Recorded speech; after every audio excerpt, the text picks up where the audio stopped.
সৈয়দনা ইব্রাহিমের হৃদয়ের মধ্যে ইসমাইলের জন্য ভালোবাসা বেশি না কম? কত বেশি জানেন? সৈয়দনা ইসমাইল যখন দুনিয়াতে এসেছে তখন সৈয়দনা ইব্রাহিম আলাইহিস সালামের বয়স ছিল 86। আল্লাহ দেখতে চাইলেন ওই ছেলের জন্য মায়া বেশি নাকি আল্লাহর জন্য বেশি? আল্লাহ ডেকে বললেন, ইব্রাহিম দেখি হৃদয়ে কার জন্য দরদার ভালোবাসাটা বেশি। যাও আমার সন্তুষ্টির জন্য 86 বছর বয়সে পাওয়া কলিজার টুকরা দুধের বাচ্চা ইসমাইলকে জবাই করে আমার খুশি অর্জন করো। জবাই করো, স্যাক্রিফাইস করো, আমার জন্য উৎসর্গ করো। এবার আল্লাহ দেখলেন সৈয়দনা ইব্রাহিমের হৃদয়ের মধ্যে ইসমাইলের জন্য ভালোবাসা বেশি না কম?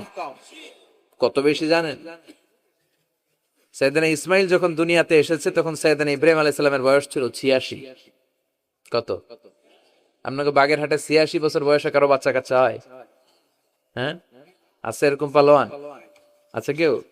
নাই। সৈয়দনা ইসমাইল যখন এসেছে দুনিয়ায় তখন সৈয়দনা ইব্রাহিমের বয়স কত ছিল? 86। তার মানে 86টা বছর আল্লাহর কাছে কাঁদছে আর দোয়া করছে, আল্লাহ একটা সন্তান দাও দাও দাও, দেয় নাই। 86 বছর বয়সে যে সন্তানটা দিল ওই সন্তানের প্রতি মায়া, দরদ, মোহব্বত, ভালোবাসা বেশি না কম? আল্লাহ দেখতে চাইলেন ওই ছেলের জন্য মায়া বেশি নাকি আল্লাহর জন্য বেশি? আল্লাহ ডেকে বললেন, ইব্রাহিম দেখি হৃদয়ে কার জন্য দরদার ভালোবাসাটা বেশি।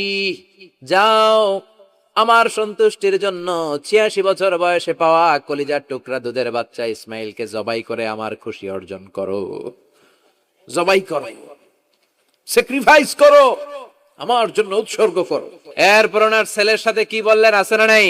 ফালাম্মা বালাগা মাআহুস সা'য়া ক্বালা ইয়া বুনাইয়া ইন্নী আরা ফিল মানামি আন্নী আযবাহুক ফানজুর মাযা তারা।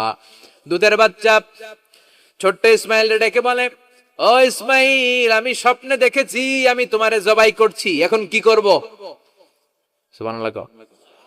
আমার আব্বা যদি আমার পেত, আপনার বাবা যদি বলতো, আব্বা তোরে তো দেখছি স্বপ্নে জবাই করি, আমরা কইতাম, আব্বা আমার দেখেন না, আমার বড়টারে দেখছেন।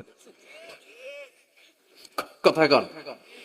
আমরা বলতাম, ছোটটারে দেখছেন, ওইটারে জবাই করেন, মাইজ্জাডারে করেন, বড়ডারে করেন, আইন আই হাইতান্ন। সুবহানাল্লাহ কইবেন না? কি বাবা, কি ছেলে! ইন্নী আরা ফিল মানামি আন্নী আযবাহুক ফানজুর মাযা তারা। ইসমাইল স্বপ্নে দেখেছি তোমারে জবাই করতেছি, কি করব কও? সৈয়দনা ইব্রাহিম এই প্রশ্ন করার পরে সৈয়দনা ইসমাইল বললেন, ক্বালা ইয়া আবাতি ফাআল মা তুমার। বাবা আপনি স্বপ্নে যা দেখেছেন ঠিক তাই করেন, যা দেখেছেন তাই করেন। আমগো পোলা গুলাও পোলা, ওনার পোলাও পোলা। সাতাজিদুনি ইনশাআল্লাহু মিনাস সাবিরিন। আব্বা আমি তো ডরাই না, আপনি ডরায়েন না। আমি ভয় পাই নাই, আমি ভয় আছে, আপনি ভয় পান কিনা? আল্লাহু আকবার! কি ছেলে দিয়েছিল আল্লাহ তারে! ইফআল মা তুমার সাতাজিদুনি ইনশাআল্লাহু মিনাস সাবিরিন। ও বাবা আপনি ভয় পায়েন না, ইনশাআল্লাহ আপনি আমারে ধৈর্যশীল দেখতে পাবেন, আপনি আমারে ধৈর্যশীল দেখতে পাবেন। তাহলে ছেলের সাথে কি কথা হয়েছে কোরআনে আছে না নাই? বলতে দেরি, ছুরি নিয়ে গলার মধ্যে ছুরি চালাতে 1 সেকেন্ডও দেরি করে নাই। সুবহানাল্লাহ পড়েন। তার মানে এই পরীক্ষায়ও আল্লাহ বললেন, ক্বাদ সাদ্দাকতার রুইয়া ইন্না কাযালিকা নাজজিল মুহসিনিন। ইব্রাহিম ছুরি আর চালায়ও না। ইসমাইলরে মারা আমার উদ্দেশ্য না, তোমার হৃদয়টা দেখা উদ্দেশ্য। এই ইসমাইল মরে গেলে তো সব ঘটনা উলটপালট লেগে যাবে, কারণ আখিরি জামানার পয়গম্বর বিশ্বনবী মুহাম্মদ রাসূলুল্লাহ সাল্লাল্লাহু আলাইহি ওয়াসাল্লাম এই ইসমাইলের বংশে পৃথিবীতে আগমন করবে। চিল্লায় কোন ঠিক কিনা? ইসমাইলকে বাঁচিয়ে রাখা আল্লাহর জন্য ওয়াজিব, আল্লাহ নিজের জন্য এটাকে আবশ্যক করেছেন। সুবহানাল্লাহ পড়েন। ইমাজিন কি স্যাক্রিফাইস তিনি করেছেন, প্রতিটা পরীক্ষায় পাস। পরীক্ষার ফলাফলে আল্লাহ কি বললেন, তোমার আমি কি বানাইলাম? নেতা। নেতা হওয়া এত সোজা না। লিডারশিপ কোয়ালিটিটা অনেক গুরুত্বপূর্ণ কোয়ালিটি, এটা চাইলেই পাওয়া যায় না। এটা নিজেকে তিলে তিলে পরীক্ষায় উত্তীর্ণ করে, কষ্টি পাথর দিয়ে যাচাই বাছাই হওয়ার পরে নিজেকে প্রমাণ করে করে নেতা হতে হয়। চিৎকার করে বলেন ঠিক কিনা? আল্লাহ বললেন, আমি আমার খলিলরে খালি পরীক্ষার উপর পরীক্ষা নিলাম। যারে আল্লাহ ভালোবাসে বেশি তার জীবনে পরীক্ষাও বিশ্বনবীরে আল্লাহ বুঝাতে চাইলেন, ও আমার নবী, আপনার জীবনটা পরীক্ষাময়, এত পরীক্ষা দেখে বিচলিত হওয়ার কিছু নাই, টেনশনে পড়ার কিছু নাই, নিরাশ হওয়ার কিছু নাই। আপনার পিতা ইব্রাহিমকেও এরকম অনেকগুলো আমি পরীক্ষা নিয়েছি, আর প্রতিটা পরীক্ষায় আমার ইব্রাহিম খলিল সফলতার সাথে উত্তীর্ণ হয়েছে। আসাদুন্নাসি বালা আন আল আম্বিয়া, এই পৃথিবীতে সবচেয়ে বেশি বালা মুসিবত আর পরীক্ষা আসে নবীদের। কাদের? সুম্মাল আমসাল ফাল আমসাল, এরপরে সিদ্দিকিনদের, সোহাদাদের, সলেহিনদের। ইবসালা আর রাজুলু হাসাবা দীনি, ব্যক্তির দিনদারি যত বেশি তার উপর আল্লাহর পরীক্ষা। এজন্য মুমিন পরীক্ষাতে ভয় পায় না, মুমিন কখনো বিচলিত হয় না, মুমিন ভরসা রাখে একজনের উপর। চিল্লায় বলেন, চিনি কে? আল্লাহ বললেন, পরীক্ষার পর পাহাড় সম পরীক্ষা দিয়ে আমি আমার খলিল ইব্রাহিমকে যাচাই করেছি। একটা পরীক্ষায় ইব্রাহিম ফেল করে নাই, প্রতিটা পরীক্ষায় পাস। এগুলো বলে বলে বিষ্ণুনবীর আল্লাহ সান্ত্বনা দিচ্ছেন, নবী, ওরা আপনারে গালি দেয় জাদুকর বলে, ওরা আপনারে গালি দেয় গণক বলে, ওরা আপনারে কবি বলে গালি দেয়, ওরা আপনারে পাগল বলে গালি দেয়, একটার পর একটা পরীক্ষায় আপনি জর্জরিত হচ্ছেন। নবী, আপনার পিতা ইব্রাহিম তো এর চেয়েও বেশি পরীক্ষায় পড়েছে। দুনিয়াতে আমরাও যারা পরীক্ষার শিকার, আমরাও সাইয়েদনা ইব্রাহিমের জীবনী থেকে শিক্ষা নেওয়ার দরকার আছে না নাই? গালি আসবে, মন্দ কথা আসবে, বিপদ আসবে, জেল জরিমানা আসবে, ঝুঁকি আসবে। এই ঝুঁকি আর রিস্কের মধ্য দিয়ে কালিমার দাওয়াতের প্রচারের কাজ করতে হবে। চিল্লা এখন ঠিক কিনা? এটাই মুমিনের বৈশিষ্ট্য। ঝুঁকি, বিপদ, পরীক্ষা, বালা মুসিবত, এগুলো মুমিনের লক ছাড়ে না, পিস ছাড়ে না। কারণ মুমিনরে পছন্দ করে কে? মুমিন খুব ভালো করেই জানে বিপদের পরেই বিজয় দান করবে কে। রাত্রি যত গভীর হয়, সুবহে সাদিকের সময় কাছে আসতে থাকে, গর্ভবতী নারীর পেটের ব্যথা যত বাড়তে থাকে, নতুন মেহমান দুনিয়ায় আসার সময় ঘনাতে থাকে, তেমনি ইসলামের পক্ষে যারা কথা বলে তাদের উপর বিপদ, ঝুঁকি, অত্যাচার, অনাচার যত বাড়তে থাকে, কালেমার বিজয়ের সময়টাও কাছে আসতে থাকে, কাছে আসতে থাকে। এই নাজরানা আমাদেরকে দিতে হবে। পরীক্ষায় আমাদেরকে সাইয়েদনা ইব্রাহিমের মতো উত্তীর্ণ হতে হবে। জালিমরা বেশি দিন থাকতে পারে না, এটা ইতিহাস সাক্ষী। কথা বলেন, যারা জুলুম করে তাদের জন্য তো সাহায্য নাই, যারা মাজলুম তাদের জন্য সাহায্য। বদরের প্রান্তরে 313 জন মাত্র দরিদ্র, গরিব, মাজলুম সাহাবী, তাদের জন্য আকাশ থেকে ফেরেশতা দিয়ে নুসরাত সাহায্য করেছে কে?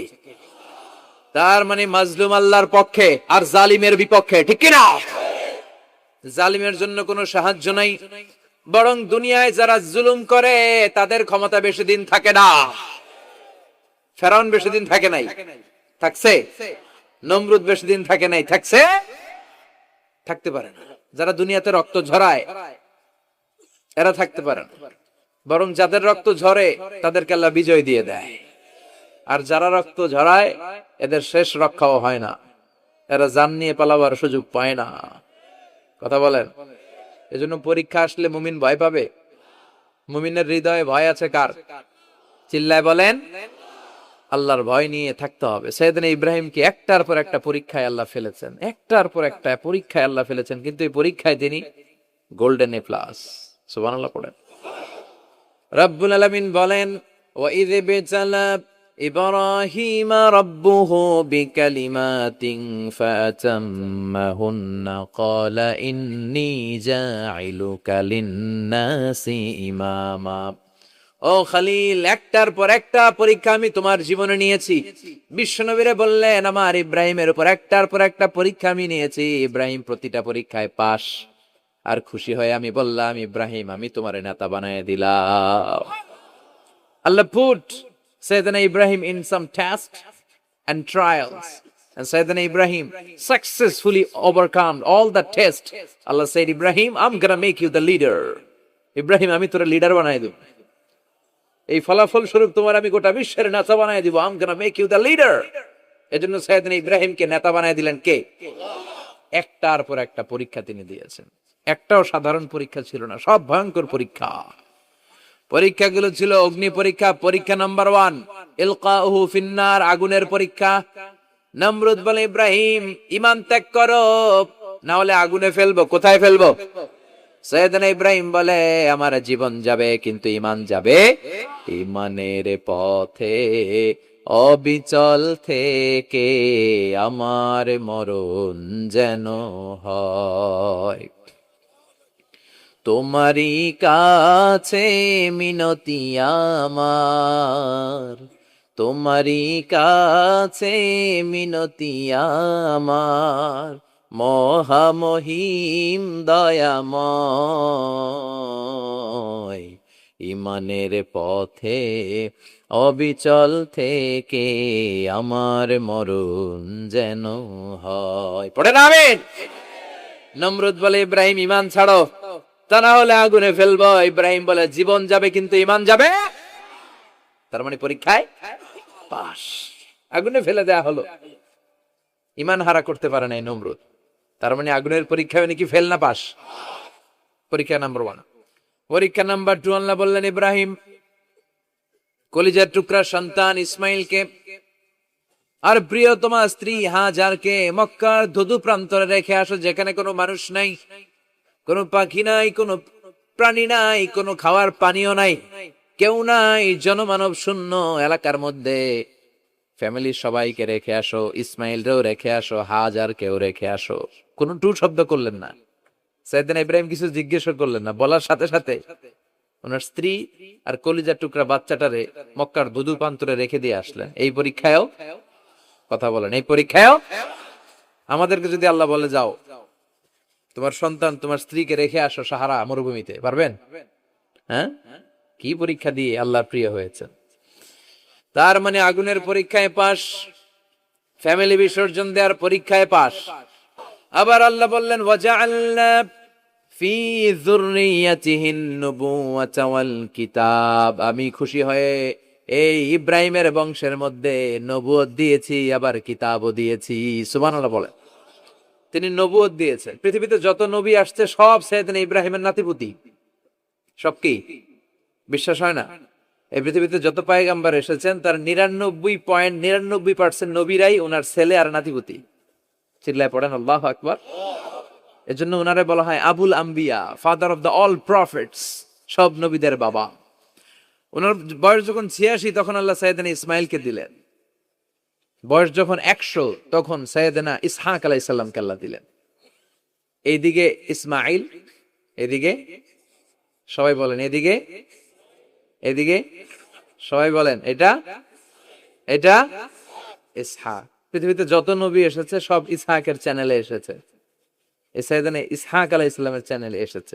সাইয়েদনা ইসমাইলের চ্যানেলে নবী নাই, কোন নবী নাই, নবী ছাড়া চ্যানেলে। আর এখানে যত হাজার হাজার লক্ষাধিক নবী এসেছে সব নবী ইসহাক আলাইহিস সালামের চ্যানেলে যারা এসেছে সব নবীরা অন্যান্যদেরকে বলে যাইতো, তার উম্মতকে বলে যেত যে সবশেষে একজন নবী আসবে, তিনি হবেন সর্বশ্রেষ্ঠ নবী, তিনি হবেন সর্বশ্রেষ্ঠ নবী। তো এদের এই চ্যানেলে এত নবী, এরা ভাবছে ওই সর্বশেষ নবীটাও এদিক দিয়েই আসবে। কিন্তু আল্লাহ হাজার হাজার লক্ষ নবী এই চ্যানেলে পাঠালেন, কিন্তু সর্বশেষ নবীটা এইখানে পাঠালেন না। সর্বশেষ চ্যানেলের নবীটা আল্লাহ এই চ্যানেলে পাঠায় দিলেন। সর্বশেষ নবীটা সাইয়েদনা ইসমাইলের চ্যানেলে এসেছে। এজন্য ওরা হচ্ছে বানি ইসরাইল আর আমরা হচ্ছি বানি ইসমাইল। সুবহানাল্লাহ পড়বেন না? উনার ধর্ম, উনার চেইন থেকে ইহুদিবাদ, খ্রিস্টবাদ, ইসলাম, এই 3 ধর্মের জন্ম। ইহুদিবাদও আল্লাহর দেয়া ধর্ম, খ্রিস্টবাদও আল্লাহর দেয়া ধর্ম, কিন্তু আল্লাহর দেয়া শরীয়তের উপর ওরা অবশিষ্ট থাকে নাই, থেকেছে শুধু ইসলাম। ঠিক কিনা? এজন্য আমরা প্রত্যেক নামাজে পড়ি গায়রিল মাগদুবি আলাইহিম ওয়ালাদ-দাল্লিন। ও আল্লাহ, গায়রিল মাগদুব, যাদের উপর তোমার রাগ ক্রোধ, তাদের পথ আমরা চাই না, ওরা হলো ইহুদিরা। ওয়ালাদ-দাল্লিন, আর যারা ভ্রষ্ট তাদের পথও চাই না, এরা হলো নাসারারা। 3 ধর্মের গোড়া সাইয়েদনা ইব্রাহিমের সাথে লেগেছে। এজন্য এই 3 ধর্মকে একসাথে বলে কম্পারেটিভ রিলিজিয়ন, তুলনামূলক ধর্মতত্ত্বের ভাষায় আব্রাহামেটিক ফেইথ। কি বলে? আব্রাহামেটিক ফেইথ বলে। এজন্য ওনাকে বলা হয় আবুল আম্বিয়া। সব নবীরা এই চ্যানেলে এসেছে। তার মানে সব নবী সাইয়েদনা ইব্রাহিমের নাতিপুতি। আবার এই প্রতিটা নবীর জন্য আল্লাহ তাআলা আকাশ থেকে কিতাব নাজিল করেছেন। চিল্লায় বলেন ঠিক কিনা? আল্লাহ বলে ইব্রাহিম তোমারও আমি কিতাব দিলাম। সাইয়েদনা ইব্রাহিম আলাইহিস সালামের উপর কিতাব আছে না নাই? ওই কিতাবের নাম কি? কে পারে? ইন্না হাযা লাফিস সুহুফিল উলা সুহুফি ইব্রাহিম ওয়া মূসা। সুহুফি ইব্রাহিম, সাইয়েদনা ইব্রাহিমকে আল্লাহ তাআলা সহিফা দান করেছেন। চিল্লায় পড়েন আল্লাহু আকবার। আবার এই নবীর নামে আল্লাহর কোরআনে একটা সূরা আছে না নাই? কথা কন, কি নাম সূরা?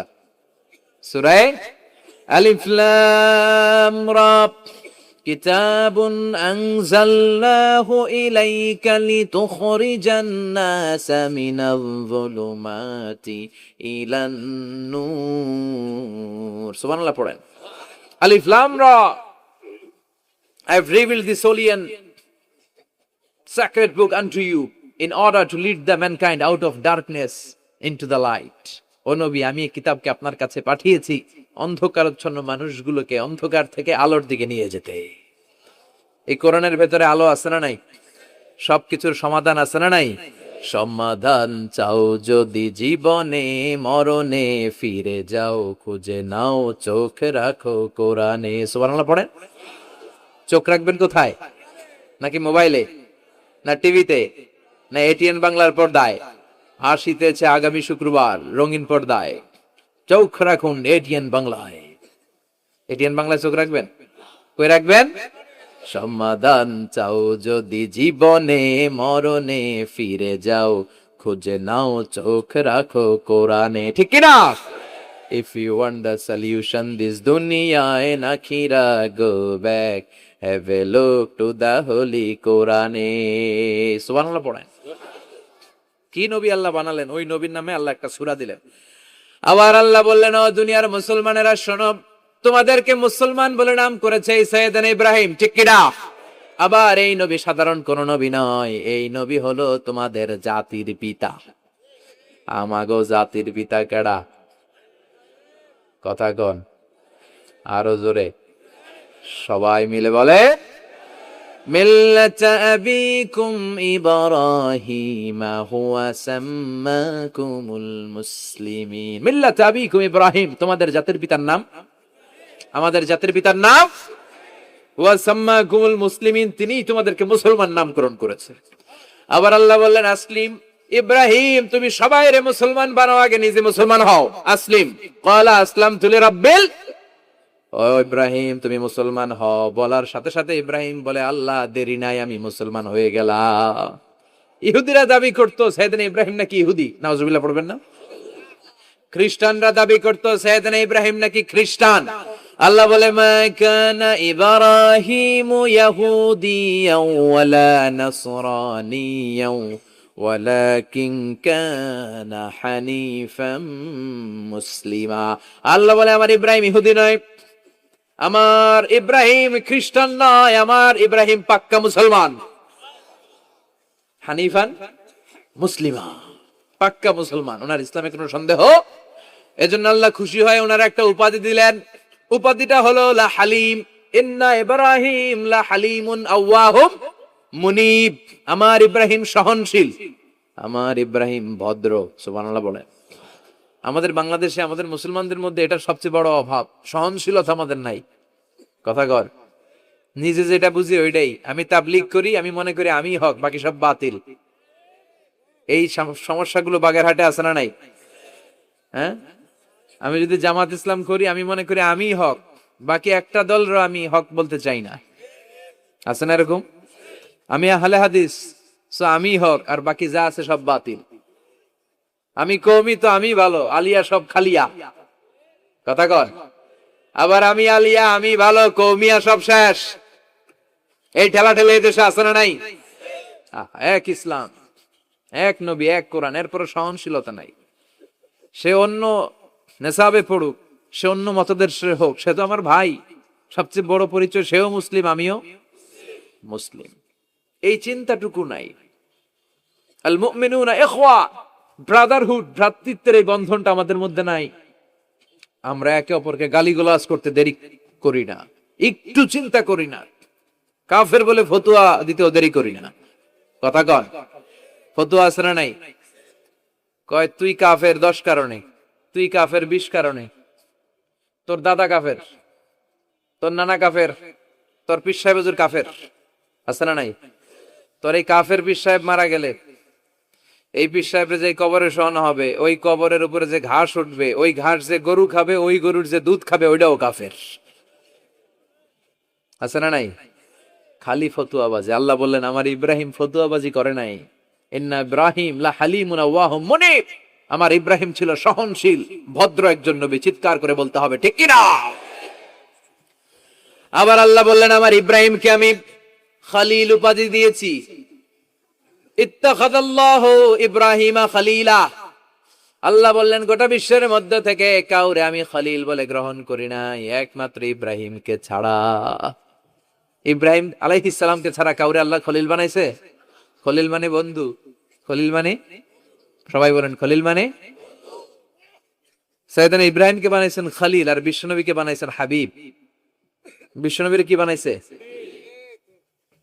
আর সাইয়েদনা ইব্রাহিম খলিল। বাপ বেটা, একজন খলিল একজন হাবিব। বাপ কা বেটা সিপাহী কা ঘোড়া, কুছ না হতো থোড়া থোড়া। ঠিক কিনা? বাপ ভালো তার বেটা ভালো, তাই মা ভালো তার ঝি। গাই ভালো তার দুধ ভালো রে, দুধ ভালো তার ঘি।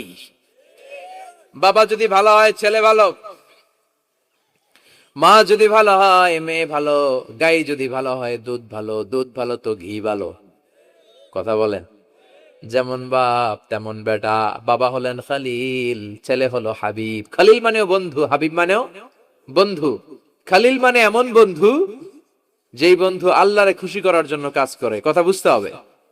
খালিল মানে এমন বন্ধু যেই বন্ধু আল্লাহরে খুশি করার জন্য কাজ করে। আর হাবিব মানে এমন বন্ধু যেই বন্ধুরে খুশি করার জন্য আল্লাহ নিজেই কাজ করে। কার দাম বেশি?